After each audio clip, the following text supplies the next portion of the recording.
To train anomaly detection models, add the action to your workspace. To do that, either select from the recommended list of actions. If train anomaly detection is there, you can select it there, or go to general actions and select train anomaly detection. When the train anomaly detection action is on the screen, open it up and you'll see that you've got a couple of inputs that you can specify for trained anomaly detection. And the whole point of training anomaly detection is to find, through an unsupervised approach, what are some unusual transactions or some unusual records in your data set that may be different than others in a way that causes some sort of suspicion. They are either anomalous in some way or another based on some of the inputs that are available. There are different models that allow you to do this. I'm going to choose some from a number of different types, or I could select all, or something called ensembling all.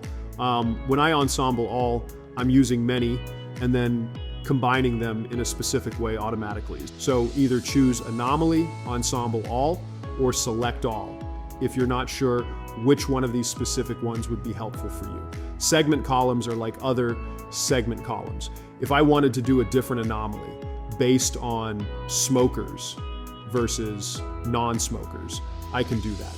In this case, I'm not going to do anything different. In the advanced settings, I'm provided with advanced settings for the specific modeling actions that are available to me. I can choose a different selection metric for an automatic evaluation metric for the best model. I can choose different levels of strictness. How strict do I want to be? I'll leave it at normal, and I can choose the features that I want to use. Since I'm not doing anything with advanced settings, I'll leave them as is. I'll click Save Changes and hit Execute.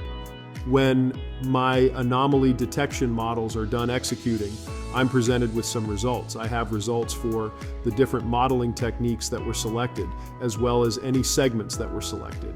I have a count of the total number of anomalies in the data set, and some other metrics that allow me to evaluate the success of my anomaly detection. Now, the whole point that I'm trying to understand with anomaly detection is to identify records in my data set that are different in some substantial way from the rest of the records or the normal records in the data set. And there's 3 different visualizations that help me do that, match different types of modeling techniques. Clustering is one way to understand how anomalies are different than others. And here I can see different clusters that have been produced using a clustering technique for anomaly detection, overlaid by red dots. The red dots represent the anomaly, whereas the gray dots represent more normal distribution or normal records in the data set. So by exploring these different red dots further, I can see that these clusters tend to have more anomalous behavior, and I can try to understand those better. With histogram, this is using a different technique to try to understand differences in anomalies.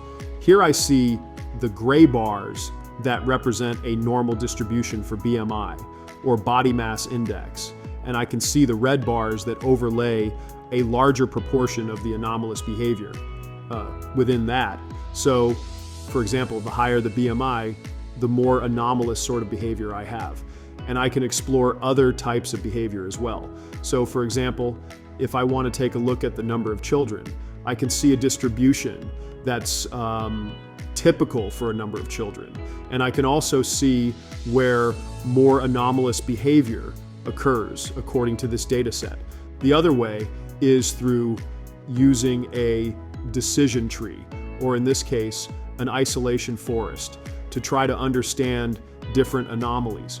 And I can expand and contract to understand the different anomalies that would be available and the rationale for those anomalies. This has been Training Anomaly Detection Models. Thanks for watching.